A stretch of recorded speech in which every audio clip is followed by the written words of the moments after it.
Hey y'all, Cassie with Twined with Rosemary, a cut flower farm here in central Utah, and I just wanted to pop in and show you how we're starting our ranunculus this year.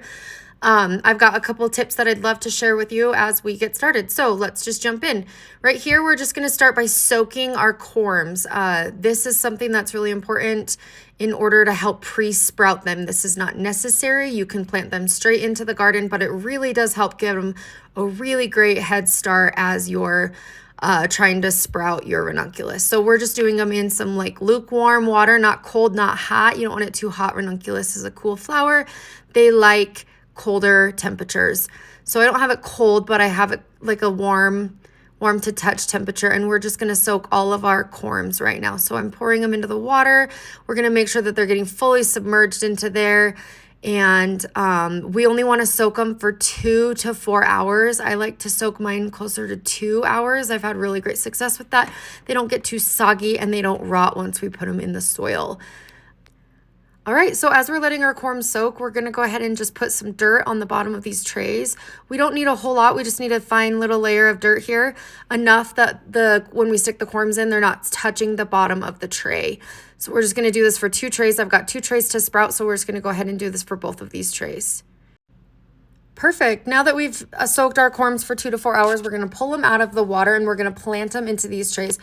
We are going to plant them where their octopus leggy thingies are pointing down and the flat part of the corm is pointing up. Do you see how closely we've got these packed in here together? We want to get them as many in a tray as possible because we're just pre-sprouting. The whole purpose of this is that we're going to have some little white roots growing on the bottom, and we're going to have some little growth, like a little horn kind of coming up the top. So we're just going to go ahead and plant these really close together. We are located in zone 5B. We do not have any greenhouses or structures that we grow in, so I do not like to plant these out into the garden. We are starting these, it's January 18th, and we are starting them right now pre-sprouting. This will take about 10 days to pre-sprout, and then once they're pre-sprouted, we're going to plant them out into some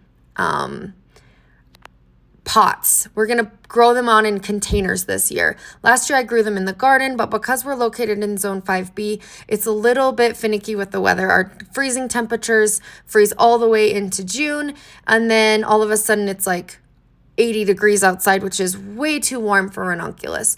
So I'm going to go ahead and grow them in containers where I can put them outside on a nice warm sunny day, and then I can pull them in at night when we've got 17-degree temperatures like we do here in central Utah.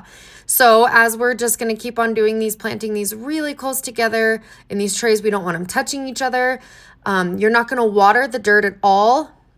You do not want to water this dirt because right now they're just a corm. There's no roots growing. There's nothing that can soak up that water. They're just going to sit in there and rot.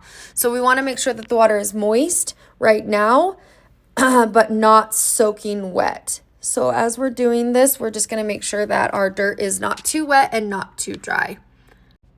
So we're definitely going to want to keep checking in on our corms as over the course of the next 10 days. So what I like to do is I like to just go in, pick a little spot where I know I put a corm. I'll kind of dig it up. I'll make sure that it's not rotting. I'll make sure that the dirt in the soil is not completely dried out. I'll make sure the corm isn't completely dried out. There's no mold or anything on it. And then I'll kind of just plant it back up and cover it back up into that dirt. So just checking on it will help make sure that we have great success and that we know what our corms need and that they're still surviving. Places that I like to order my corms from. I love to order them from Eden Bulb Farms. I love to order them from Holland Bulb Company. And then local flower farmers who I follow on Instagram or social media, I love to order from them as well. I've ordered butterfly ranunculus this year that we're going to grow. We've got lots of romantic colors growing on to use. And then I like some really bright colors as well because I'm hoping that these will be done and blooming right about the same time that my tulips are blooming. All right, now that we've got these in the tray, we're going to go ahead and add a fine layer of dirt on the top. We don't want a lot of dirt. We just want a little layer of dirt so that way the corms are all the way covered up. We don't want to be able to see any part of the corm, but we also don't want several inches either. So probably a good inch on top is plenty. So as you can see, I'm just going to layer it over here. I'm going to remove any of the debris that's in the soil, any big chunks of anything, any rocks, sticks, things like that. I'm going to go ahead and just pull out of the dirt because we want the ranunculus to be able to pop through as it's pre-sprouting, pop through that top layer of dirt. Once we've got this whole tray covered up, we're going to go ahead and put it over into a space that's about 45 to 55 degrees for pre-sprouting. I like to use my garage because it stays about that temperature in the winter. Even when it's really cold outside, my garage stays about 45, 50 degrees. So I like to keep them in the garage, and I'm going to put them under some lights. I like to put lights on them. I feel like it helps them grow on quicker. I use about 12 hours of daylight as I'm waiting for my ranunculus to pre-sprout. All right, let's hop on over to where we pre-sprouted our other 2 trays, and let's see how everything's looking. We're going to dig around really carefully and try not to damage anything as we pull them up. So you can tell they weren't very far under the surface.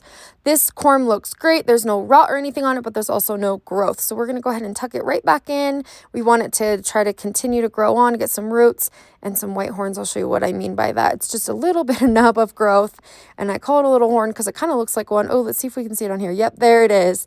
Okay, there's our little growth, and that's where the stem is actually going to grow from, and then it will flower. If you see those little white things, that's some roots that we've got growing, which is really great. This means it's time to take it out of this tray, and we're going to put it in some pots, and I'll show you how to do that in our next video. Let's check out this one. Oh, look at that. It's got some growth as well. It looks like the smaller corms have more growth, and they're growing quicker and pre-sprouting quicker than the bigger ones.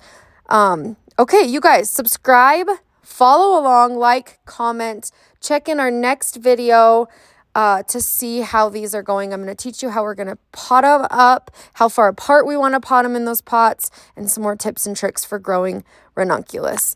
Be sure to subscribe so you don't miss the next video. We can't wait to teach you what we're doing, and thank you so much for following along.